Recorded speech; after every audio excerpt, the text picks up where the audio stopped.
All right, tonight is must-see TV right here on Fox 4. Joining us now is Kelly Dame with Fox 4 Rising. She has the details on a special report airing tonight. Good morning, Kelly. Good morning, ladies. How are you? Good. We're excited about this report I tonight. know, and it's so fun because we're talking about the year-ending things, and this has been a big culmination that the script stations have done. In fact, it's pretty great. We have more than 20 across the nation investigative groups that have really been trying to figure out information on the use of police force around the country. And so this special is going to be called Focus on Force. It's a 30-minute special, and what it's going to do is it's going to call into question, is police force on the rise? Because, you know, I think really recently in the last several months we've had some high-profile shootings. Yeah. Michael Brown out there near St. Louis. We also have the Freddie Gray trial that has been going on. We also have an issue there in Chicago where a police officer is actually being charged in the death of one of the teens. So it's something that's been happening around the country an awful lot. And that's the benefit of being part of a script station like we are, because we have all these resources all across the country that you guys are able to kind of combine your resources and really look at this. And when you think more than 20 in all different areas of the country, so they really went and they did some digging for all of these numbers to say, okay, what are the numbers that we've had when it comes to this local force on police force and the use of force, and is it on the rise? And the answer actually is pretty surprising. It may not be what you think it is, and it's not necessarily on the rise.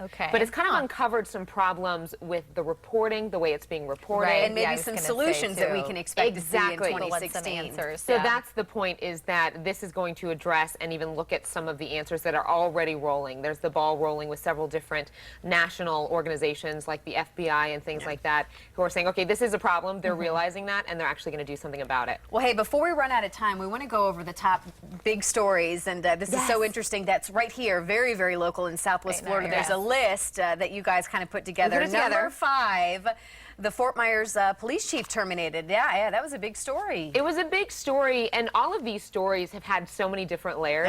So with the police chief, Doug Baker, being terminated, essentially, you may remember the big part was that Nate Allen, the wrongful arrest of the NFL star Nate Allen.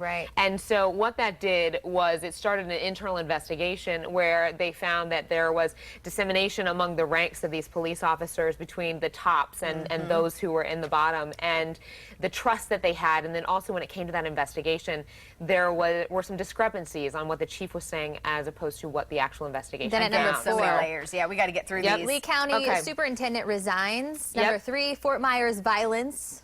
Yeah, which kind of ties into the police chief, I think, as well. It does. And so there were, when it go to number 3 with the violence there were 8 injured in shootings in just a matter of days in Fort Myers. So they've created a task force between LCSO and Fort Myers Police to say we need to combat this problem, and they've made dozens of arrests. You were also talking about layers to a story. Talk about the murder of Dr. Teresa Sievers.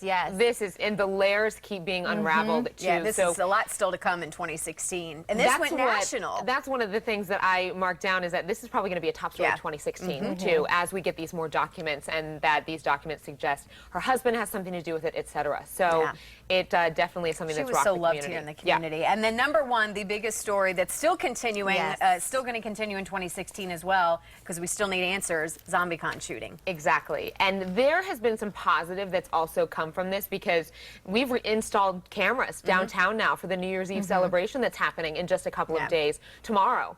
And so these cameras have been installed to increase the safety, but of course the big question is, a lot of people are wondering, are we still safe downtown? Now, law enforcement has said, yes, we're doing everything we need to. And will ZombieCon return, next year? Exactly. What's going to happen? Not at downtown Fort Myers, we know that for sure, but it could be somewhere in Southwest Florida. I know it's a big revenue. You said the special was airing tonight, right? We're looking forward to that. So back to that special. That'll be tonight at 6:30, and then of course stay tuned in 2016 to find out what the top 5 stories That's all there you need to watch is Fox 4. They got you covered on all of it. So. You got it. Good job, Kelly. That was a lot. Thanks, ladies. We love having you here. I always love being here too.